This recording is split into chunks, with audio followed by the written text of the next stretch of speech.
Owlette always loved soaking in the tub after a hard night of chasing criminals.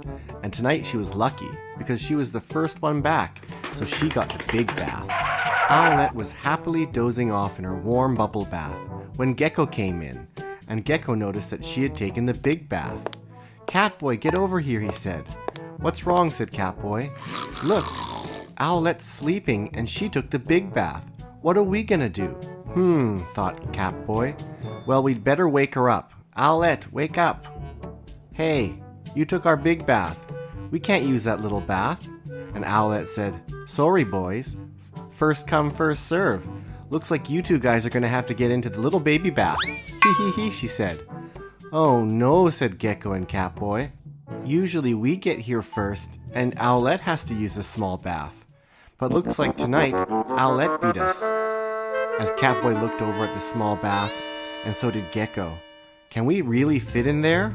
Well, I guess we'd better try." Owlette pointed at the small bath and said, "Sorry, boys. You'd better be quicker next time. I've got this big, beautiful bath and I'm not going anywhere." "Oh no," thought the boys. "We'd better start getting our bath ready."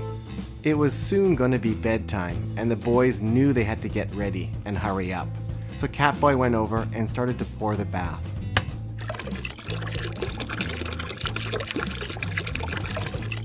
No sooner had Catboy turned the water on than the bath was full. Because it was so small, it couldn't really hold a lot of water. "Come on, Gekko, let's get ready and get into the bath." "Oh no," thought Gekko, "I'm gonna have to get into that tiny little bath." And Owlette laughed. Owlette closed her eyes and sank deeper into her big, hot bath. She was enjoying to listen to Catboy and Gekko figure out how they were going to fit into such a small, tiny tub.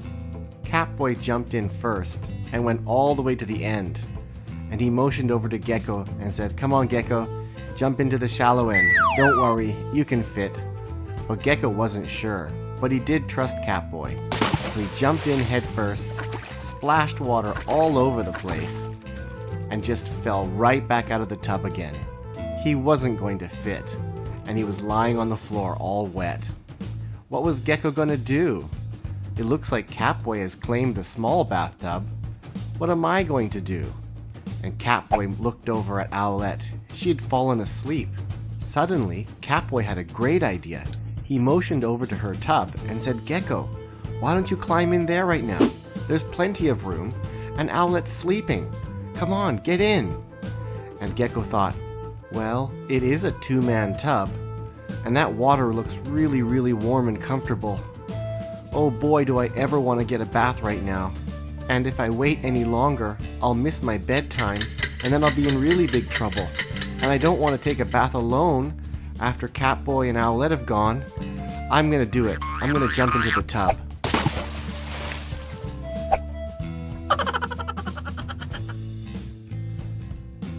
Ah, great idea. Thanks a lot, Catboy. This bathtub is deep and wide and warm and so comfortable. Look at me. I can swim all over the place in here. Look how much room I have. Gekko suddenly decided he wanted to be on the other end of the bathtub, in the deep end. So he started to push Owlette out of the way. And Owlette was getting really, really upset. But Gekko was having way too much fun to care anymore. He was going to make it to the other end of the bathtub. And so he pushed Owlette out of the way and pushed her into the shallow end. Owlette was not a happy camper. But look at little Gekko. He was lounging in the deep end, so happy. Catboy thought this was the funniest thing ever. He thought it was hilarious. And what did it matter anyways? They were all taking a bath, and they were all going to make it to bed on time. Uh-oh. Oh dear. Oh no. Is that what I think it is? Gekko, what have you done? Owlette screamed and panicked and jumped out of the bathtub. Covered in Gekko's pee, she ran out of the room, crying. Oh boy, said Catboy, you really got her out of that bathtub quickly. And Gekko said, I can't control myself sometimes. When I'm in the bath, sometimes pee just comes out.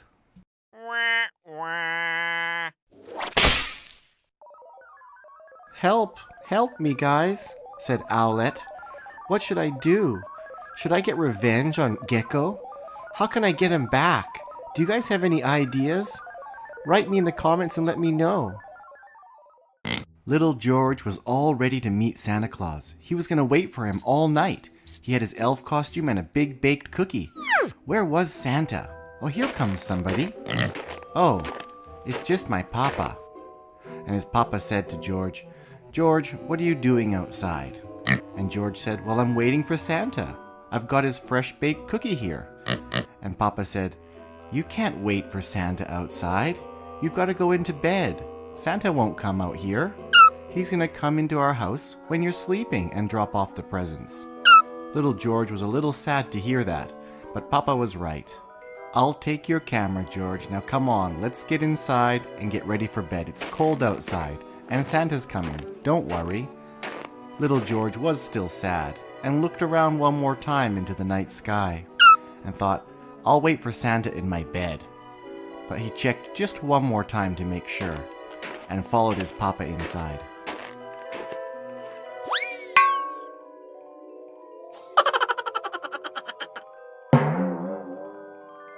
Ho, ho, ho, said Santa Claus. Looks like there's nobody in this garden. I'd better get on with packing up all my presents and delivering them to all the young boys and girls. Ho, ho, ho.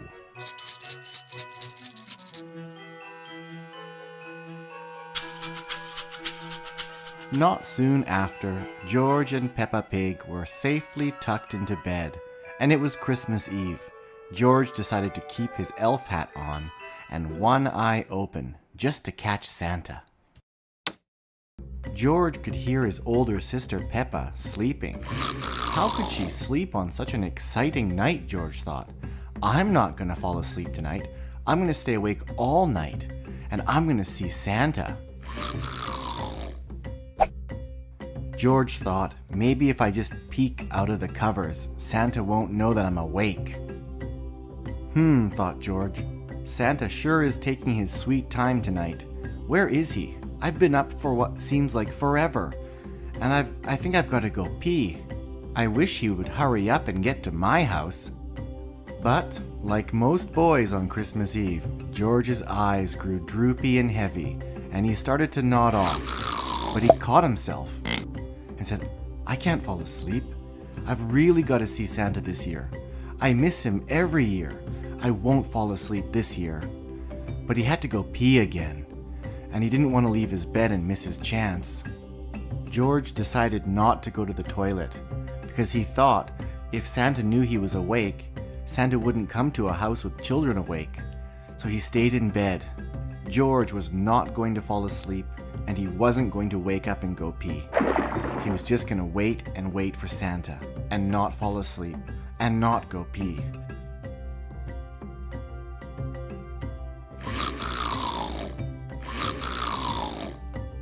Oh dear, it looks like our little George has fallen asleep, and before Santa came.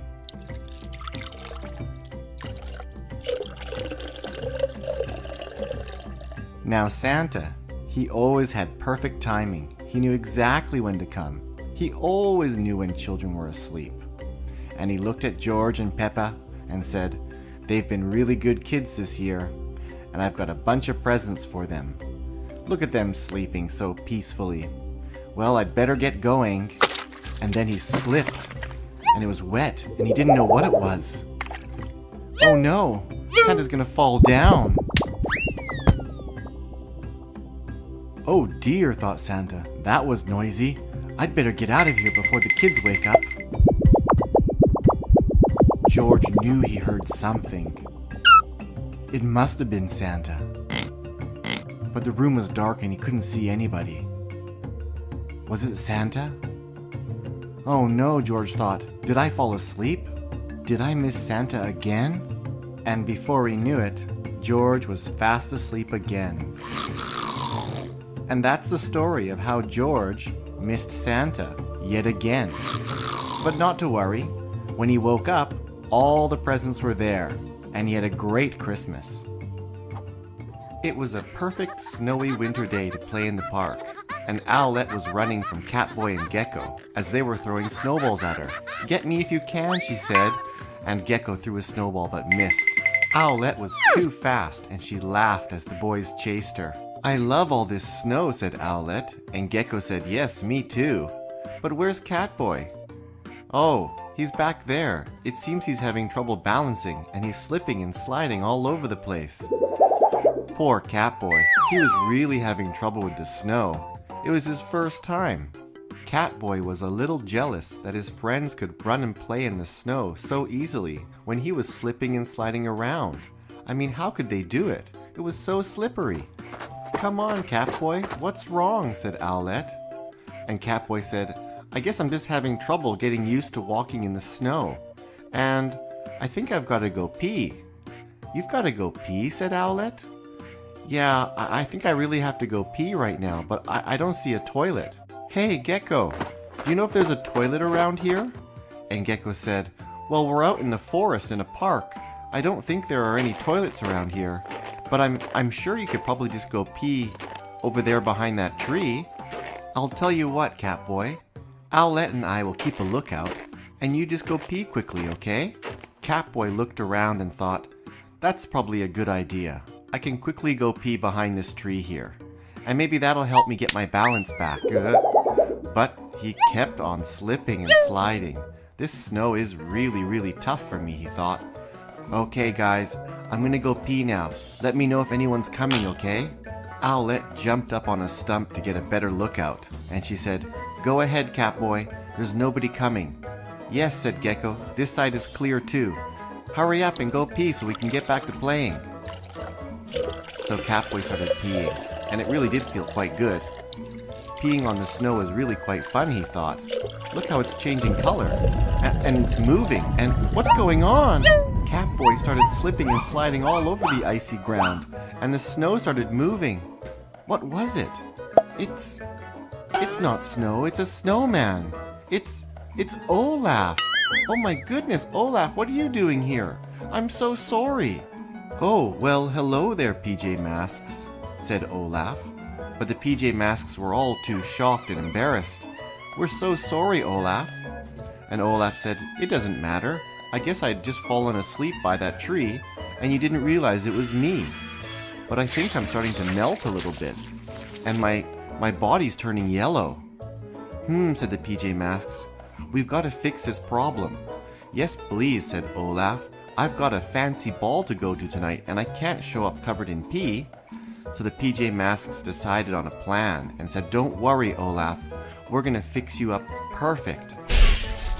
"Okay, guys, all we need to do is gather up some fresh, clean snow and replace it with Catboy's pee-pee snow, and Olaf will be as good as new."